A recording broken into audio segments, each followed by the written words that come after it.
Morning student, class 10 biology. Topic है श्वसन या रेस्पिरेशन। तो श्वसन या रेस्पिरेशन क्या है? तो एक जैव प्रक्रिया है ये। इसमें भोजन से ऊर्जा प्राप्त करने की क्रिया को श्वसन या रेस्पिरेशन कहा जाता है। भोजन से ऊर्जा कैसे प्राप्त करेंगे? इसी क्रिया द्वारा। तो श्वसन क्रिया है क्या? जीवधारियों की कोशिकाओं में परिभाषित करें यदि, तो कहेंगे जीवधारियों की कोशिकाओं में भोजन के जैविक ऑक्सीकरण से ऊर्जा प्राप्त करने की क्रिया को श्वसन या रेस्पिरेशन कहते हैं। तो परिभाषा लिख लें।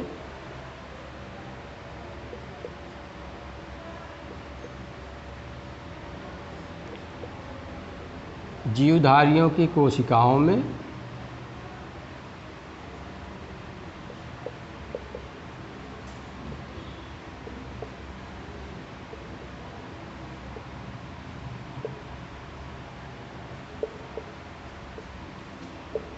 भोजन से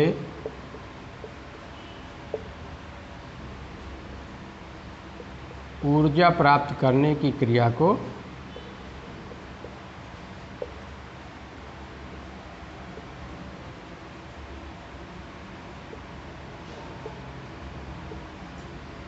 श्वसन कहते हैं।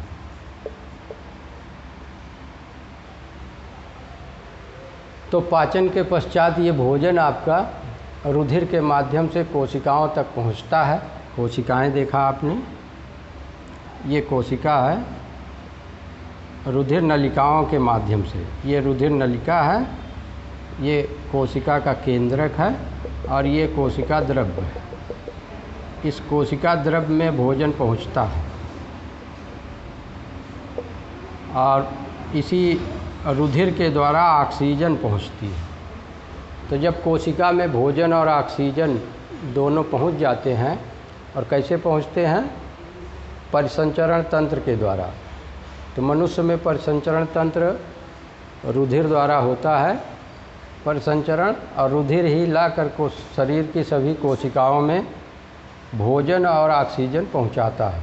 तो भोजन और ऑक्सीजन जब कोशिका में पहुंच जाता है तो ऑक्सीजन की उपस्थिति में भोजन का जैविक ऑक्सीकरण होता है और उस जैविक ऑक्सीकरण के फलस्वरूप ऊर्जा प्राप्त होती है। ये ऊर्जा विभिन्न क्रियाओं में काम आती है। जैसे जीवधारी में जैविक क्रिया हो रही है, तो जैविक क्रियाओं के संचालन के लिए जो ऊर्जा लगती है वो भोजन से ही प्राप्त होती है। अन्य कार्यों के लिए ऊर्जा जो लगती है वो भी भोजन से ही प्राप्त होती है। तो भोजन से ऊर्जा प्राप्त करने की क्रिया को श्वसन कहते हैं। ये क्रिया कहाँ होती है? कोशिका के अंदर होती है। तो इस श्वसन क्रिया को जानने के लिए इसको हम दो पदों में बांटकर अध्ययन कर सकते हैं। श्वसन की क्रिया जो है वो दो पदों में बांटकर अध्ययन कर सकते हैं। पहला है बाह्य श्वसन,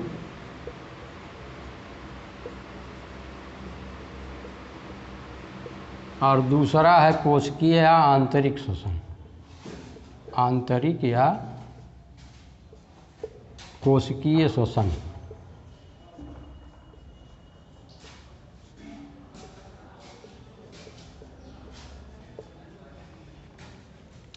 तो बाह्य श्वसन में देखें, कोशिका तक, अभी जो कोशिका हमने बनाया था इसके जीव द्रव्य तक भोजन पहुंचता है। मुख्य रूप से भोजन क्या होता है? C6H12O6, और ऑक्सीजन पहुंचती है कोशिका द्रव्य में।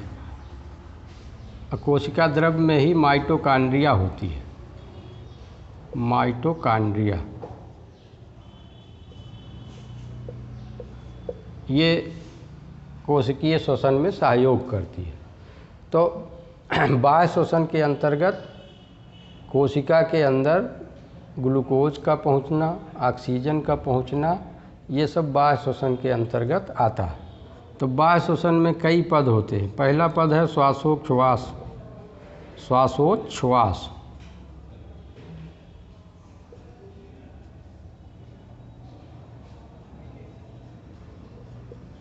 या इसी को ब्रीथिंग कहा जाता है।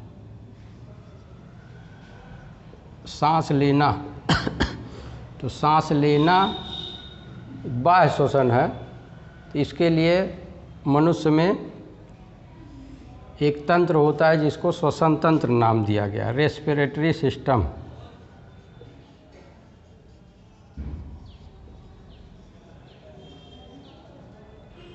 श्वसन तंत्र में एक जोड़ी फेफड़ा होता है जो वक्ष गुहा में स्थित होता है। ये फेफड़ा जो है वायुमंडल की वायु को ग्रहण करता है और शरीर में उपापचय के दौरान जो कार्बन डाइऑक्साइड निकलती है उसको बाहर छोड़ता है। तो श्वासोच्छ्वास परिभाषित करें, क्या है श्वासोच्छ्वास? तो वायुमंडल की वायु का फेफड़े तक पहुंचना और फेफड़े की वायु का पुनः वायुमंडल में मिल जाना श्वासोच्छ्वास या ब्रीथिंग कहलाता है।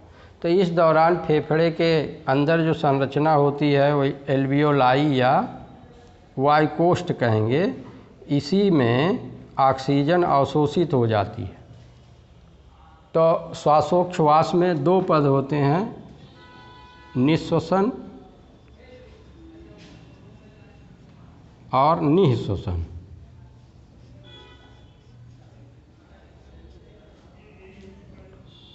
निःश्वसन में वायुमंडल की वायु फेफड़े तक जाती है और निःश्वसन में फेफड़े की वायु पुनः वायुमंडल में पहुंच जाती है। तो दोनों चरण मिलकर ब्रीथिंग या श्वासोच्छ्वास कहलाते हैं। तो इस क्रिया के पश्चात जो है ऑक्सीजन रुधिर में मिल जाती है। तो ऑक्सीजन का फिर आगे परिवहन होता है, रुधिर के माध्यम से ऑक्सीजन कोशिकाओं तक जाती है। तो श्वासोच्छ्वास के बाद फेफड़े के वायुकोष्ठ में O2 और CO2 का आदान प्रदान होता है।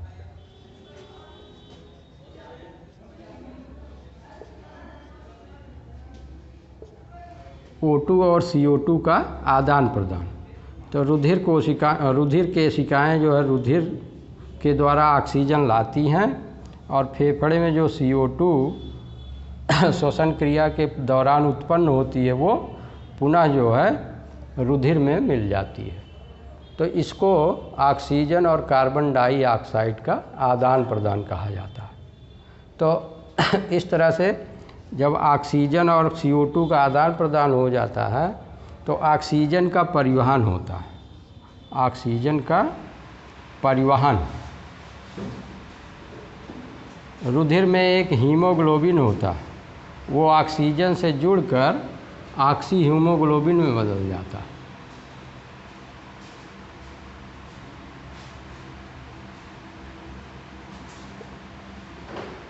रुधिर का हीमोग्लोबिन ऑक्सीजन को फेफड़े के वायुकोष्ठ में ग्रहण करता है और ऑक्सी हीमोग्लोबिन में बदल जाता है और ये रुधिर को लाकर एल्वियोलाई या वायुकोष्ठों में छोड़ता है। वो वायुकोष्ठों से ले जाकर कोशिकाओं में छोड़ता है। यहाँ ये देखिए, वायुकोष्ठों से ऑक्सीजन ग्रहण करके रुधिर का हीमोग्लोबिन कोशिकाओं तक इसको लाकर छोड़ता है। तो इसको कहेंगे ऑक्सीजन का परिवहन।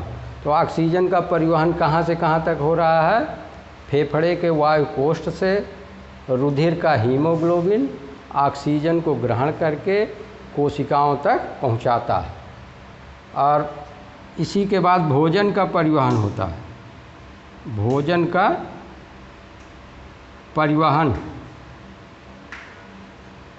भोजन पाचन तंत्र में जाता है, सरल अणुओं में टूटता है, आंतों की दीवारों में अवशोषित होकर रुधिर में चला जाता है। ये रुधिर जो है भोजन को कोशिकाओं तक लाकर छोड़ता है। तो भोजन का परिवहन कहाँ से कहाँ तक होता है? तो भोजन आंतों में पचता है और उसका सरल अणु अवशोषित होकर रुधिर में मिल जाता है और रुधिर के माध्यम से वो कोशिकाओं तक पहुँचता है। तो जब भोजन और ऑक्सीजन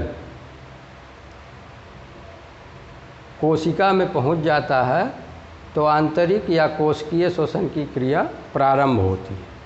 आंतरिक या कोशिकीय श्वसन की क्रिया दो पदों में संपन्न होती है।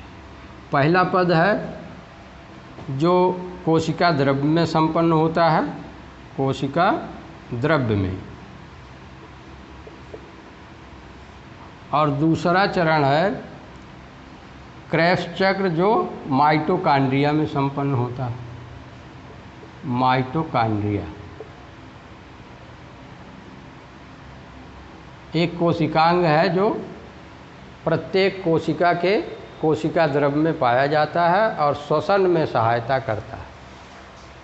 तो कोशिका द्रव्य में कौन सी क्रिया होती है? देखें, कोशिका द्रव्य में ये जो भोजन पदार्थ मुख्य रूप से ग्लूकोज पहुंचा है, इसकी ग्लाइकोलिसिस होती है, ग्लाइकोलिसिस।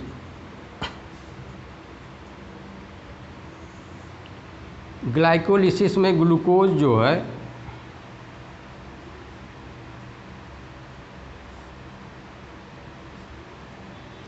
ग्लाइकोलिसिस क्रिया के द्वारा पायरूबिक अम्ल में टूटता है, पायरूबिक अम्ल।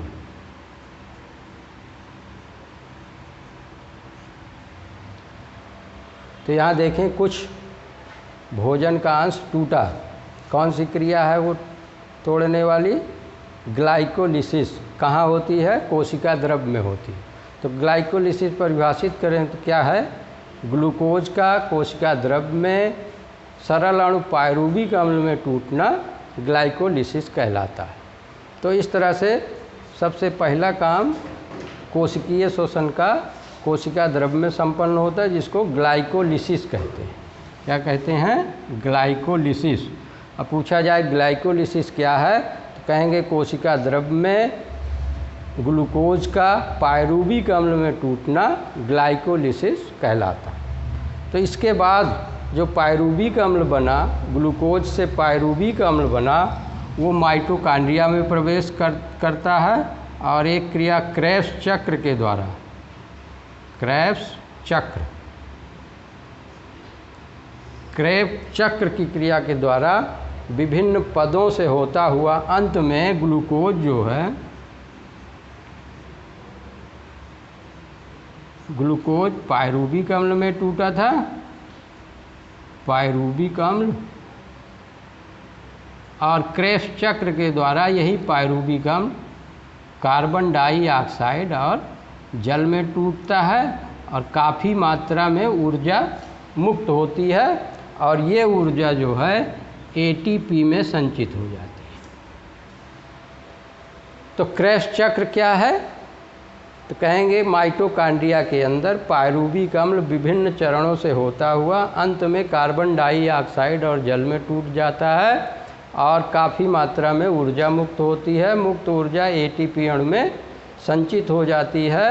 तो इस क्रिया को क्रेब्स चक्र कहते हैं। तो इस तरह आप देख रहे हैं कि श्वसन की क्रिया समीकरण देंगे तो भोजन आपका C6H12O6 plus 6O2 6CO2 plus 6H2O और प्लस एनर्जी, यही ऊर्जा जो है एटीपी अणु में संचित हो जाती है और विभिन्न कार्यों में काम आती है। तो बहुत ही इम्पॉर्टेंट टॉपिक, आप इसको नोट कर लेंगे। धन्यवाद। फिर मिलेंगे अगले वीडियो के साथ।